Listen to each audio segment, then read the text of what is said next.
world today, you know what? We can all use a laugh, right? And sometimes, maybe some of us may just even want to hear Smile. You're on Candid Camera. Today, we learn more with Peter Funt about Candid Camera and laughter therapy.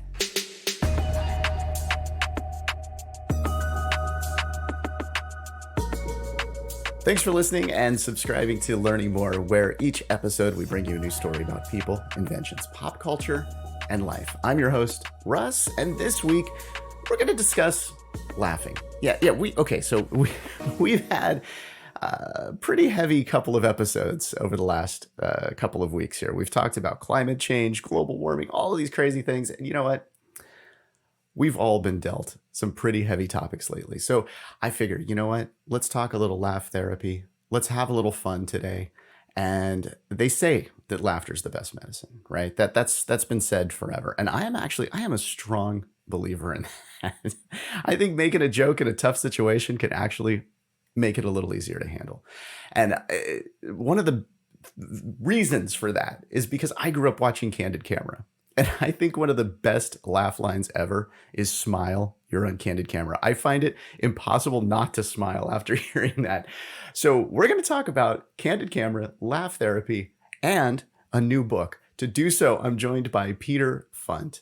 Peter, thank you so much for joining me today. Thank you, Russ. Great to be with you. Peter has hosted the TV show Candid Camera, which his dad, Alan Funt, invented. He's also written for the Wall Street Journal, USA Today, too many places to mention as far as where you've mentioned ABC News. You've hosted other shows, specials, and you've authored several books, including this newest one, Self-Amused, a tell-some memoir. So Peter, it's a tell-some, not a tell-all. Did you bring in some of the juicy stuff? I did. I thought tell some was appropriate just in case I want to write a second book. You know, I don't want to waste all my best material. No, I'm just trying to be a smart aleck there. It's a pretty insightful book about my little corner of the world and the experiences I've had. And there's plenty in there about Candid Camera. You know, I found already, the book has only been out a few weeks, and I've already heard from people that, you know, those who only want to know about Candid Camera wish it was entirely that way in the book. Those who are fascinated by some of the quirky and strange experiences I've had off camera wish I did a little bit more than that. So it's like a 50-50 balance. And I gave it my best shot. And there's plenty in there about Candid Camera for the Candid Camera fans. You know, you mentioned the value of laughter, and I know we'll get into that more. But certainly if people needed a good laugh or the endorphins that come with laughing out loud, there couldn't be a better time for it than right now. We're all feeling stressed. We're all shut in. We're all worried. There's so many things going on, and I am not suggesting that laughter is a cure for all of our problems. I'm simply saying it helps to feel better if you can at least smile, or maybe just segregate the things in your life. You've got the serious stuff, and you've got the other stuff. So let's start by at least getting a laugh at the other stuff, which is to say, let's not sweat the small stuff, right? Okay, so I saw a quote, and I'll get right into that here with your dad. He said, "When a tragedy occurs, people often feel the presence of humor is suddenly inappropriate. Their attitude seems to say, this is no laughing matter.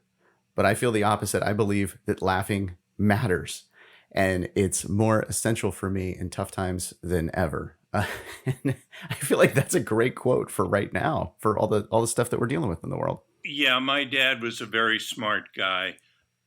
I think what he was saying was an extension of what I just tried to say, which is he's not suggesting that in terrible times you laugh at the terrible things. He's saying that during bad times, you find little things within your world that you can laugh about. Right. I know for a fact, as you know, that some of the funniest things, believe it or not, are said by emergency service workers, cops, surgeons in the emergency room of hospitals, uh, people on the front lines. My goodness, battle humor from the world wars in Vietnam is legendary.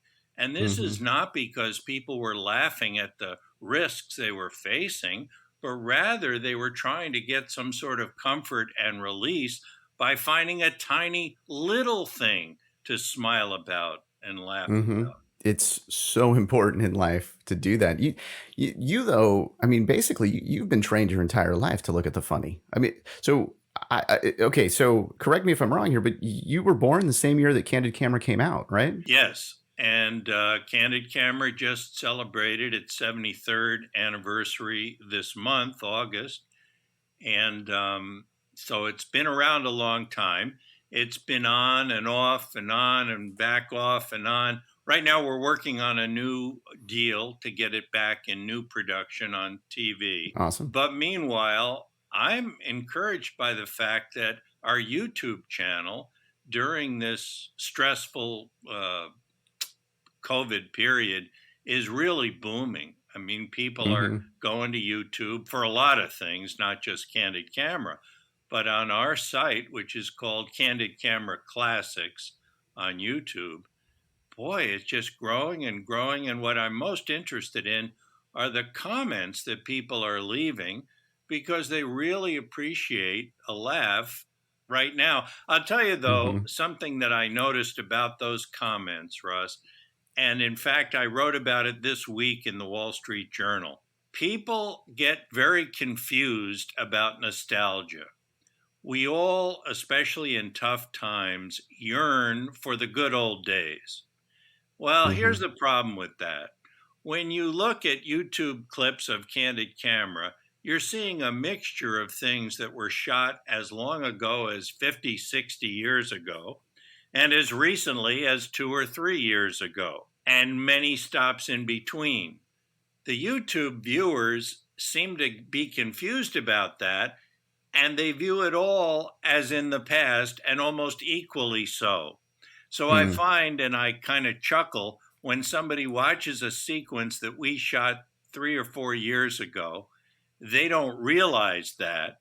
So they comment, oh boy, those were the good old days, and you could never do that today. And wasn't it wonderful back then? And of Oh course, man. they're just confused about the time frame. Somebody smarter than me That's once funny. noted that nostalgia is relative. Mm-hmm. And yeah, things tend to look either much better or sometimes much worse in the rear view mirror. Mm-hmm. So I ended my Wall Street Journal piece by quoting Carly Simon from 1971 when she's saying, these are the good old days. Mm. And that's what I think. We're this is pretty good right now, despite all of our stress and problems. For me, these are the good old days. Yeah. That's a great way to look at life. I mean, Yeah. if you can live in the now and just enjoy what's going on. I mean, there's always something funny. There's always something good, despite all the bad. There's always something good going on. And okay, so we gotta go way back to the beginning here. Talk about growing up on the set of Candid Camera. So just to be clear, there was never a set for our Yeah, show, that's my true, dad's right? Yeah, show. because you're out and about, Yeah, which that's makes a it even more Hollywood difficult, I term. would I assume. wish there'd been a set because then you'd have a craft service table and a makeup lady and all that stuff. And we Yeah. were usually shooting in gas stations or, Mm-hmm. very cramped and unappealing conditions. But it is true that my dad gave me my first taste of this when I was 3 years old. And he put Mm. me out on the street corner in New York City with a shoe shine box and told me to try to charge $10 per shoe. I don't know if it was funny, and in fact we'll never really know because back then they never thought to save the footage. They Oh, not geez, only right. threw out Yeah. the unused footage, they didn't even save the finished shows. Once it Right. was on the air, they Well, just threw tape it was out. expensive. Yeah, you had Well, they never to. dreamed that we'd be sitting here so many decades later wondering about it.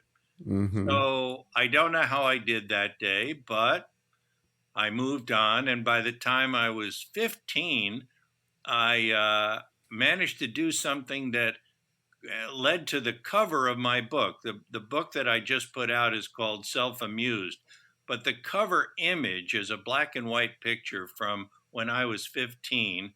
And my dad decided that he could make an upside down room. And this would be a windowless room in an office building where everything that should have been on the floor was connected upside down and hanging from the ceiling. And in order to complete the effect, he needed someone young enough, nimble enough, dare I say, stupid enough to hang upside Oh down man. and talk to unsuspecting people as they came into this room. And that was me. Well, what we learned right away was you can only hang that way for a minute, minute and a half, and then all the blood rushes to your head, and You guys pass out. rushed out to bring me down Jeez. and, get me straightened out and then back up. And we did this all day long. And it made a good picture, good enough for the cover of my book, but it did not make a particularly good candid camera sequence. The Mm, people who came into the room were just too shocked to react. There is a mm, point of diminishing returns in our type of comedy and experimentation. If you go too far, you get no reaction. And so these folks just bolted out of the room and we didn't get much out of it. But mm. for me, that was quite a baptism. And so it went. Right. That's fun. So you basically got to travel all around because you mentioned you didn't really have a set. I would think that Yeah. shooting on the road would be very difficult, especially for something like this. You're walking into situations where you've got to do the lighting, hide the cameras. I read in the book about a time in a small hotel, I believe it was in Albuquerque, and there was an incident with the cactus. Yeah. What happened there? I cite it because mercifully for all that I've done on the show, and I think it's several thousand sequences that I've been in personally, we've really Hmm. been pretty lucky. I've never been physically assaulted. I've never gotten, injured. And I was only sued once, and that's a whole chapter in the book and not the point right at this Right. moment. But in that little hotel motel setup in New Mexico, uh, I was talking. Well, I'll tell you what the gag was. I was the clerk, and I was telling the customers that the rates are very low, but of course, to make up for it, we do charge a little bit extra for each thing that you might need. So, for example, hangers, metal hangers are 50 cents each, and wood is $1, and towels are a buck and a half for the big ones, and yada yada. So I'm talking to this one woman, and there's a guy who I guess was with her in the back of the room, in the back of the shot, could barely see him. But at one point, he backed up and became impaled on a big cactus that was there, and it stuck to his Jeez. back just like a cartoon. And the Uh, guy is running around the room with this cactus hanging off his back. And I don't believe I've ever seen anything quite like that. We finally got it off him and then needed pliers to pull out the remaining Jeez. prongs that stuck in Uh, his back. I guess if we were going to be sued, he could have sued us, but he didn't. It was an accident. But stuff right. happens.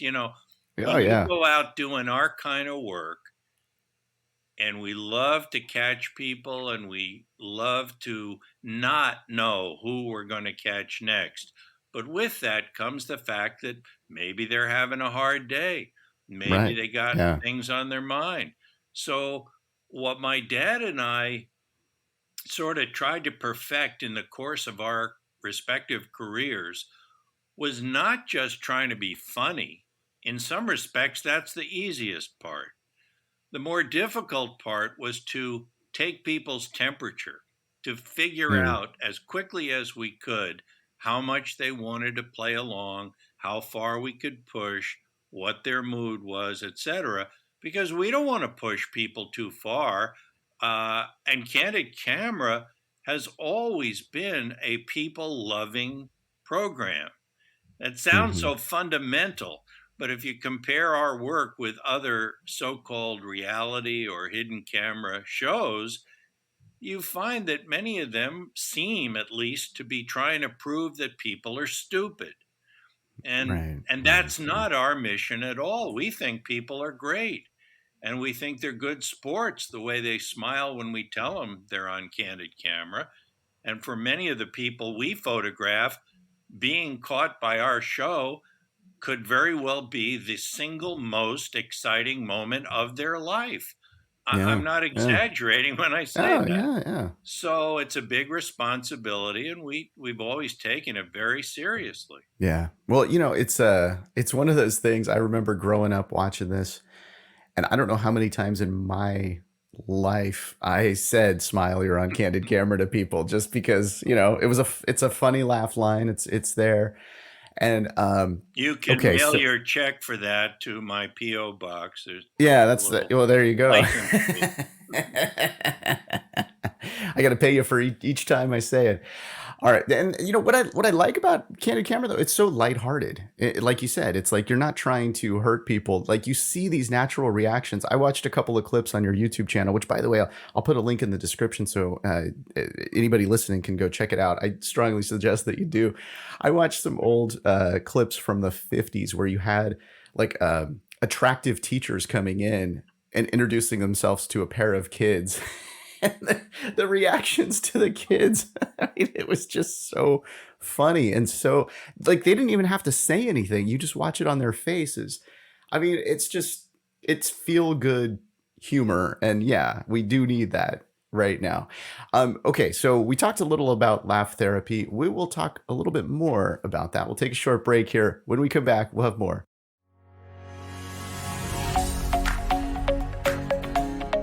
If you enjoy history, maybe you're just feeling a little nostalgic, or you wonder who's having a birthday today, or maybe you need a reason to celebrate. Well, we've got the perfect podcast for you. It is called This Is Today, and each and every day we talk about the historic events, celebrity birthdays. We also talk about whatever is going on today. There's always something to celebrate when you listen to This Is Today. And at just 10 minutes each day, you can make it a daily habit. You can even add it to your Alexa Flash briefing.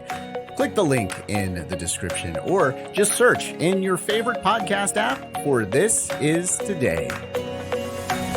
Thanks for listening and subscribing to Learning More. I'm Russ with you. And yeah, we're talking about having a good laugh here. As I mentioned before, we've had some pretty heavy topics on the show, and we're all going through a lot these days. So I figure, let's talk laugh therapy. Let's talk just smiling, laughing in the moment. I have to tell you, Peter, when I walked into the interview today, I was a little nervous. I looked for cameras in the studio here. I wasn't sure that maybe I would be on the You show. think you were nervous? My father and I have been nervous almost our entire respective lives because we fear that we would go someplace and somebody would try to trick us. And the fear wasn't that we would be tricked, the fear was that we wouldn't react graciously. And that's a lot of pressure. We Oh used to yeah. go visit affiliates, TV affiliates around the country. And invariably, we'd get off the plane or come out of the car, and we got pretty good at spotting it because they'd have a fake cop trying to arrest us or something going Hmm. on. But yeah, we were kind of worried about how would we stand up to the test that we put so many other people to. Have you ever been actually tricked? No. No. Simple answer, no. Wow. I And guess you've been trained to spot it your whole life. yeah, I guess you could say that. The truth is, my dad and I were never particularly inclined toward practical joking. I didn't grow up in a house that had dribble glasses or whoopee cushions or something like that. My dad really fancied himself a student of human nature. And the best parts of Candid Camera, as he saw it, were observing people and how they handle situations. Sometimes that could be a little bit of stress and how they handle that. And I mean very mild stress. Other times it was really just a fly on the wall. He did terrific sequences about such simple things as how people chew gum, how people tie their shoes, how people Yeah, walk up and down right. stairs. I did one just a few years ago about how women try to put on false eyelashes. And, you could have gimmicked that up. You could have made, I don't know, played with the glue or made them too long, but we Hmm. didn't. It was just what you saw was what life presented, and we just thought it was fascinating, and it was. So, Candid Camera has always, at its best, been a rich blend of a little bit of joking, and a little bit of studying human nature and a little bit of laughter therapy. You're recognized from Candid Camera. You've got the last name Funt. How do you walk into a bank and ask for a loan? Are people just looking for cameras? I mean, is it tough? Well, to the extent that people recognize me or did my dad, we're just flattered by that. The only thing worse than the burden of being recognized in public is the horror of not being recognized. So if that's the price of admission, I don't mind it Right. one bit. And I'm glad if people think, "Where's the camera?" When they see me. For all the people we've photographed over now 8 different decades, going on 9, um, for all of those people, I hear tell there's a vastly larger number of people who have thought at one time or another they were on Candid Camera, and they really weren't. We weren't there at Hmm. all. But they write us letters and emails saying, the darndest thing happened. I had to write to you because my dog did this or my husband did this, and I could have Right. sworn I was on Candid Camera. That's funny. Well, I mean, you guys have had such an impact on everyone's life. So before the interview here, we were talking about you're out in Monterey, which is famous for Clint Eastwood being mayor at one point. Have you run into Clint? He lives here in Pebble Beach, where I live. And Hmm. of course, his former wife, no longer, but at the time, Dina, was my co host for 3 years on Candid Camera when we did a cable version of the show. Just a wonderful lady, Dina Eastwood. Hmm. And Clint, yeah, I've played golf with Clint. I write in the book that he is such a quirky man. He was kind enough to give my family and I a ride on the Warner Brothers jet to go back and forth from Monterey to Burbank. And the first time we took that flight, we were on the plane waiting for Clint. And here comes this guy down the aisle to take his seat. And he is carrying a baby pig. Now, What? let me just pause while you process that. This is the Clint Eastwood, and he's cuddling a baby pig. I'm told it was a Vietnamese potbelly pig. And it turns out that he and his family just love various animals. They're way beyond dogs and cats. They're into pigs and all sorts of stuff. Jeez. But what a juxtaposition. This is one of the most powerful guys in Hollywood, one of the toughest guys you'd ever want to meet. And here he is just sort of fawning over this little pig. I write in the book, anytime I think I've seen it all, I just remember that moment. Yeah, I was trying to get you to tell that story because I read that and I'm like, Really? This is crazy. There's plenty of more like that in this book. And I feel like, yeah, this book was sort of laugh therapy for me. But let's talk a little about the Laugh Therapy Foundation. What is that? That's a nonprofit that my dad began back in I guess, the late 70s, early 80s. And we still operate that today. It just basically involves us sending specially selected Candid Camera videos to critically ill people at no charge whatsoever.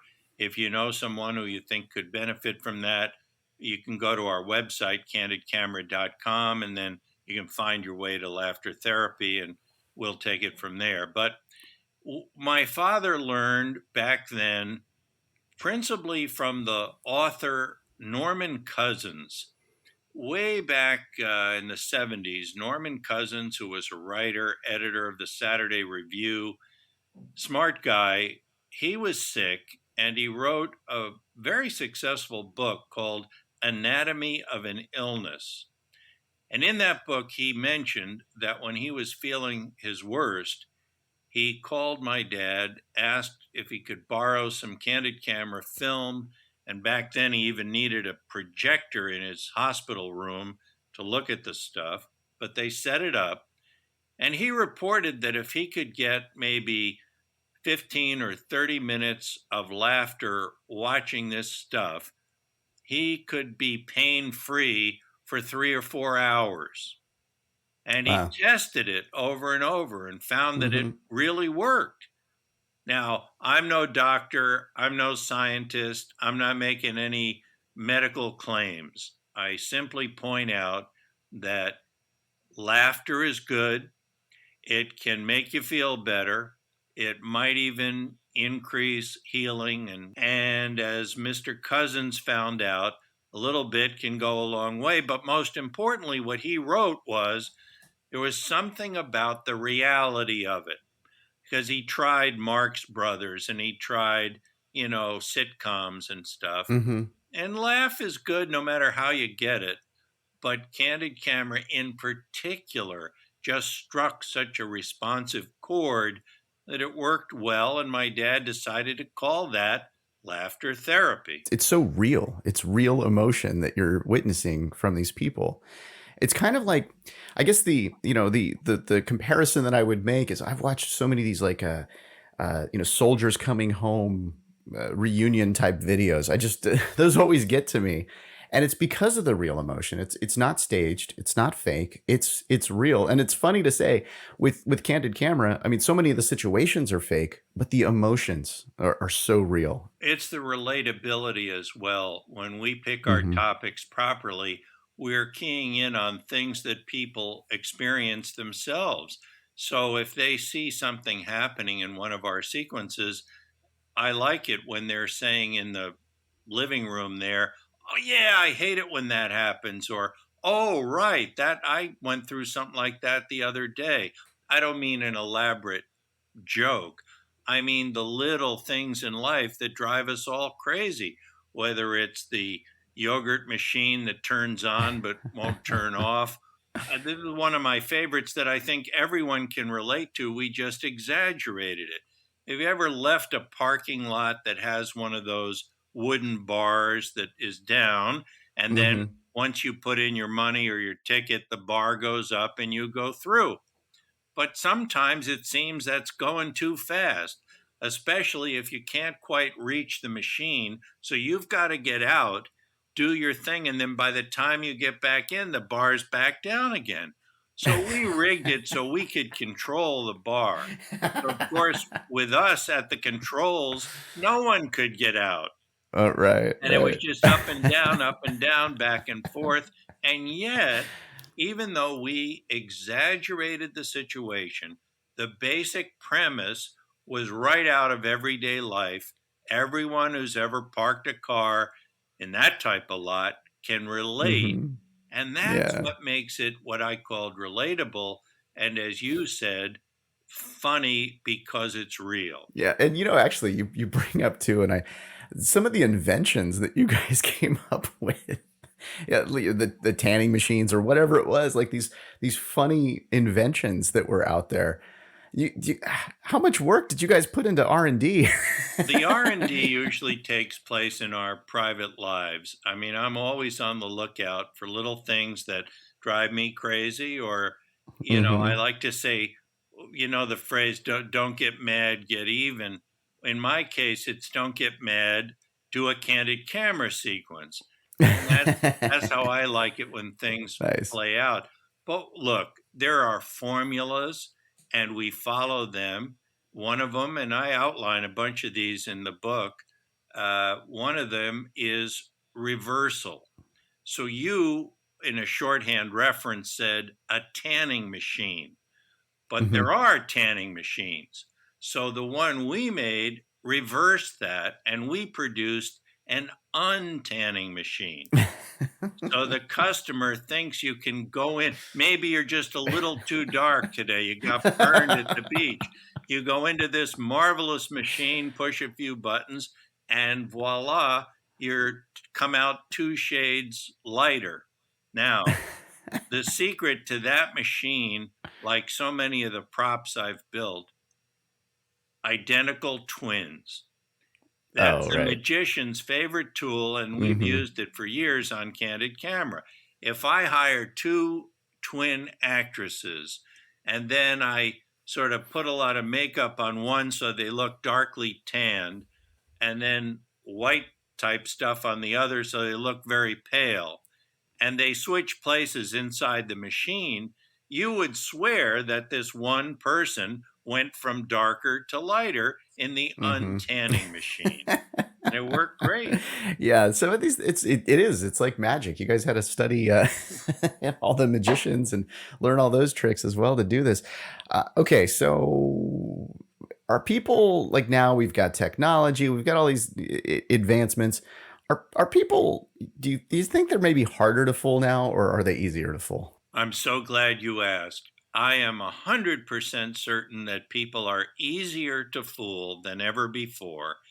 And I know that runs against your intuition, but I believe it's true. Yeah, these are more high tech times and complicated times. But here's the thing, my dad used to have to work at distracting people so that he could do his little Right. trick. Hmm. Nowadays, people are self distracting. Right. They're multitasking, they're on the phone, they're texting, heaven forbid, while driving. But I mean, they're doing all sorts of things. They got multiple things on their mind. We step in and do a little trick, and it's easier than ever to fool them. As Hmm. to high tech, so you say the untanning machine, would people be more or less likely to believe that today than in my father's day? Easier to believe because there's so much technology in our lives. Why Right. not that?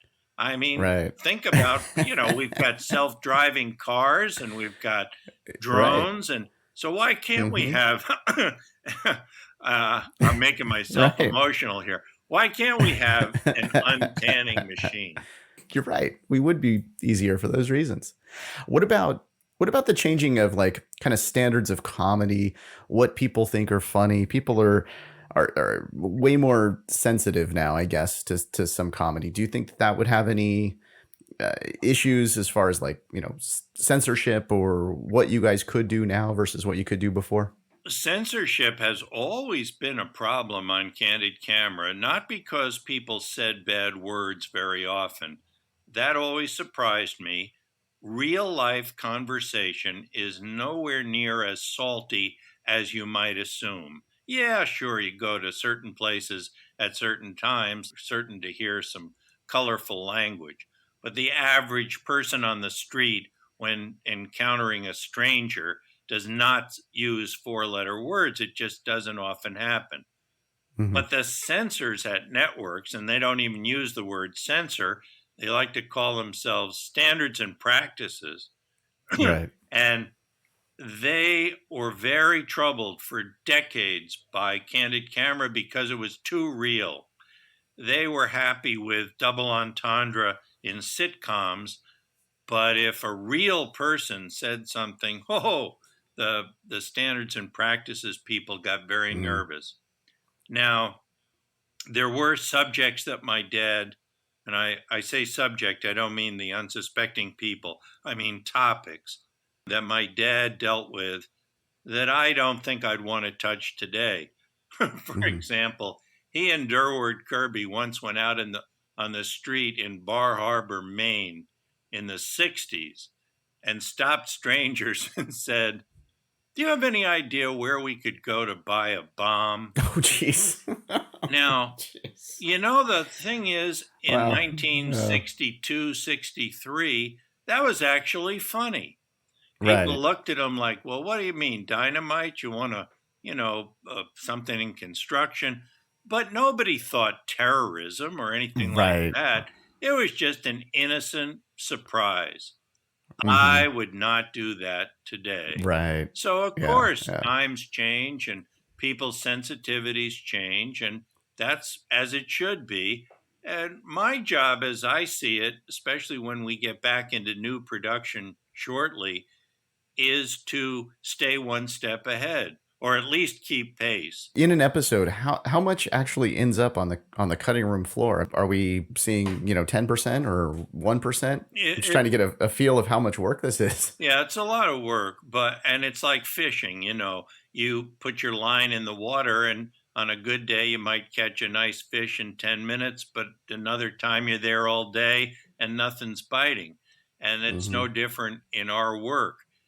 I would say that the percentage of stuff that it winds up on the air is fairly high. And when it's cut out, it's really not because people said the wrong thing. On our show, there is no wrong thing as far as I'm concerned, but it's perhaps because it was redundant or we had a technical problem and things like that.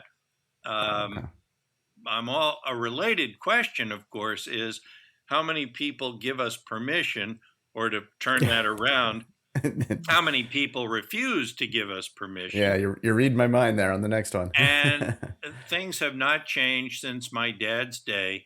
The answer is most people are happy to sign this little release form unless we happen to have caught them at the wrong place at the wrong time with the wrong other person. Because I'm here to report, if you photograph a guy who's out with someone else's wife, there's very little chance that they will sign a release.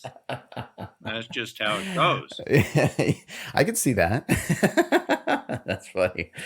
So, okay, you've done so much in your life. As I mentioned kind of in the credits early on, you've written for Wall Street Journal, you worked for ABC News, of course, all the work with Candid Camera. What would you say is your proudest achievement? Oh my. I don't I wish I could say I had one. You mentioned these various things I've done, and I do recount some of the crazier ones in the book, but it's kind of like how I talk about sports. I play a lot of baseball and I play a lot of golf. When I'm on the golf course, I like to make an excuse by saying baseball is my sport. And when I'm playing baseball, I point to how good I can be at golf. Well, it's the same thing in my career. When I'm writing, I say, well, I'm not such a good writer, but I could do television. But when I'm struggling on TV, I say, well, I'm basically a writer. So I guess my pride, Russ, is I'm staying one step ahead of my own game and trying as many different things as I can and hoping to smile while I'm doing it. That's awesome. Okay, can you've said smile. Every time you say it, I think you're going to say the line. Can you give me the line? Don't be surprised if sometime, somewhere, someplace, when you least expect it, someone steps up to you and says, smile. You're on Candid Camera. Oh, that gave me chills. Peter, thank you so much for joining me today. A real pleasure, Russ. Thank you. Make sure you check out Peter Funt's new book, Self-Amused, a Tell Some memoir. Hilarious. Great stories of Candid Camera. More of what you heard in the interview in the book. There's a link to Amazon. You can get it there. You can also go to candidcamera.com. And that is also where you can order the book and learn more about laughter therapy. check out their YouTube channel as well. I'm putting a link to that because, oh my God, if you need to smile, you can do it by just watching that channel. Hey, we've got a podcast that talks about things like Candid Camera, all these cool nostalgic things that have happened in the past. Well, we talk about them on This Is Today. It's a daily podcast. Please do go check out that. There's a link to that in the podcast description as well. And you know what? They're in production of new Candid Camera episodes. We're in production of new Learning More episodes. We've got some new ones coming out. Just make sure you hit the subscribe so that you're first to know about all these new episodes coming up. Thanks for listening to Learning More. I'm Russ, and I'll talk to you next time.